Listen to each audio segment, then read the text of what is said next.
Out with 2022 and in with 2023. Happy New Year, everyone. Today's video is all about setting the stage for Calgary's market in the year ahead. We'll take a look at how we as a city are positioned to deal with everything coming at us, plus what kind of market is in store and how you can build a strategy for it. Now let's get to it.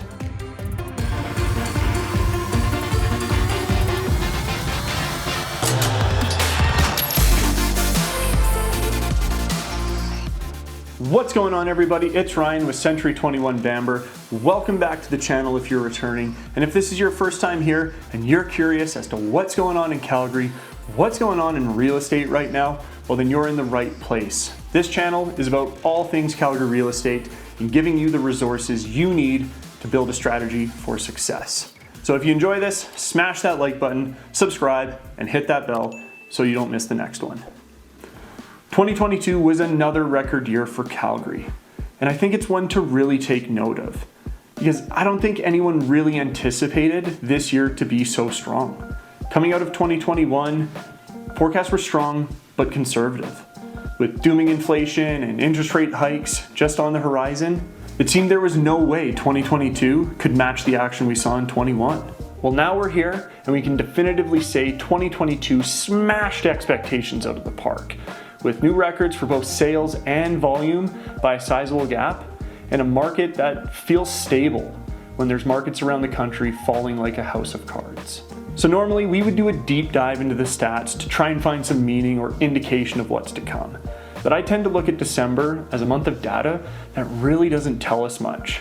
Naturally, with the holiday season, people put real estate on hold. Sellers hold their listings for the new year, buyers put off viewing properties, and as a result, we see both sales and listings decline. But I do like to look at the snapshot of how we ended the year compared to the years in the past to see how we stack up. Going into 2023, the most important figure to note is that we are at the lowest inventory levels for the month of December in over a decade. We started the month with about 3,100 homes for sale and finished with just over 2,200.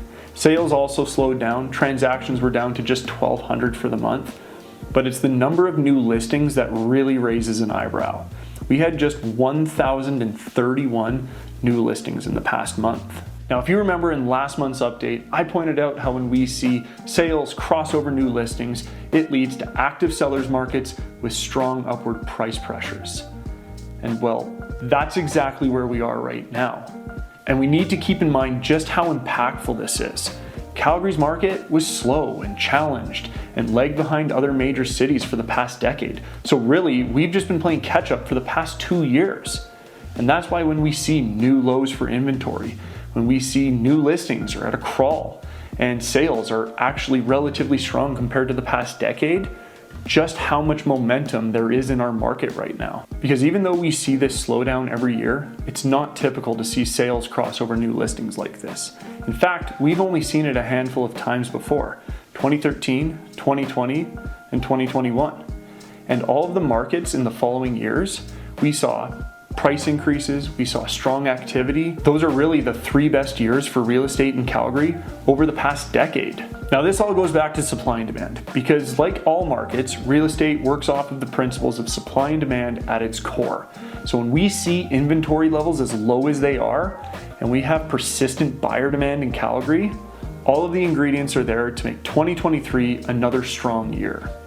So what is the outlook for 2023?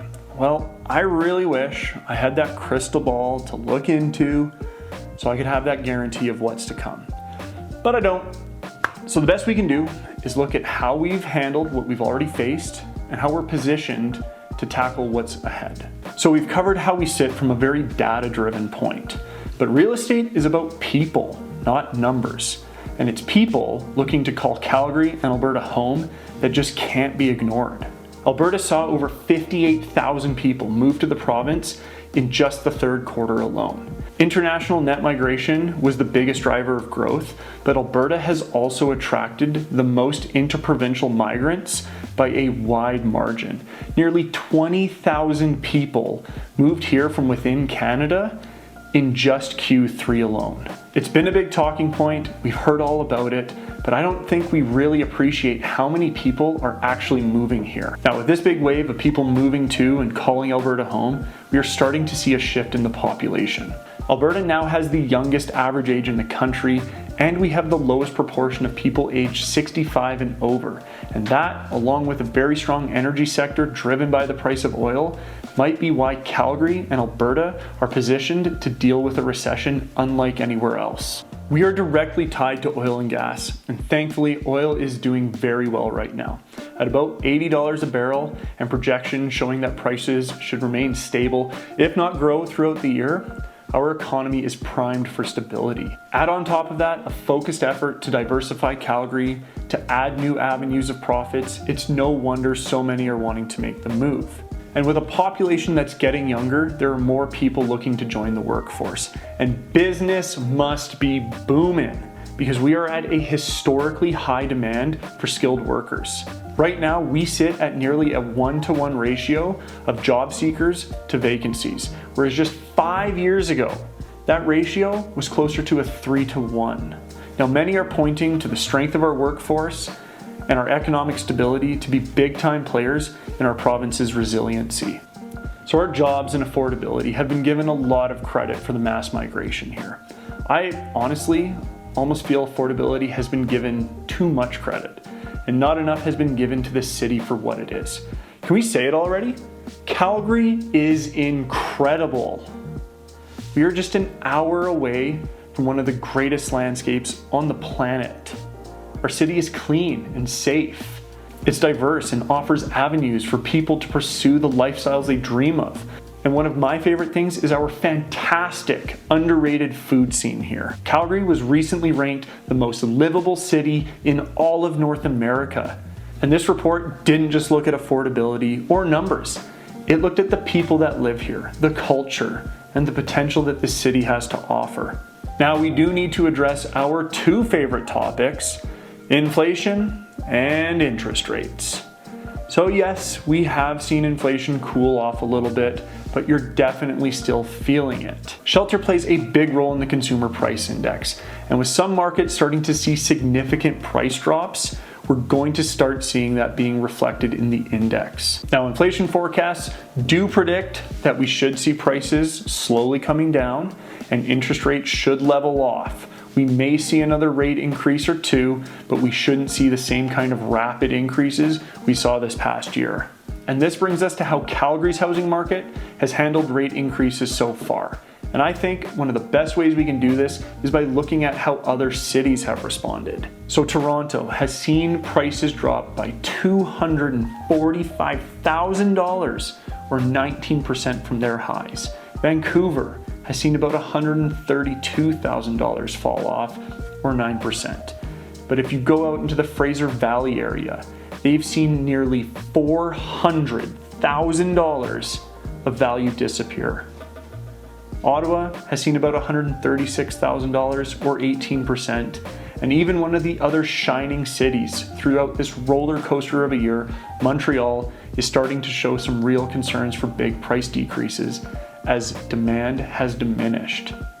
But here in Calgary, we've seen just $27,000 of price drop. That's not even 5%. So when you consider what life is like in Calgary, our economy, our market's resiliency, and the migration of people to our city, it should give you the confidence to move forward. Because if you're in a position where you need to make a move, this might be the lowest we see prices ever again. According to a report by RE/MAX, they are forecasting Calgary prices to climb by another 7% this year. That's another $50,000 onto the price of your average detached home. And that's being forecasted while we're staring down a global recession. There are high interest rates and inflation is gouging our wallets. Imagine what it's going to be like when interest rates start to fall and inflation isn't our favorite topic anymore. Now, I did a video going through who should and shouldn't be buying because the reality is not everyone is in the position to do it. And if you're not, you shouldn't feel pressured and you shouldn't feel rushed to do it. I'll leave it in the description below. Make sure you check it out. It has some great tips if you are ready to go right now or if you're needing to wait it out.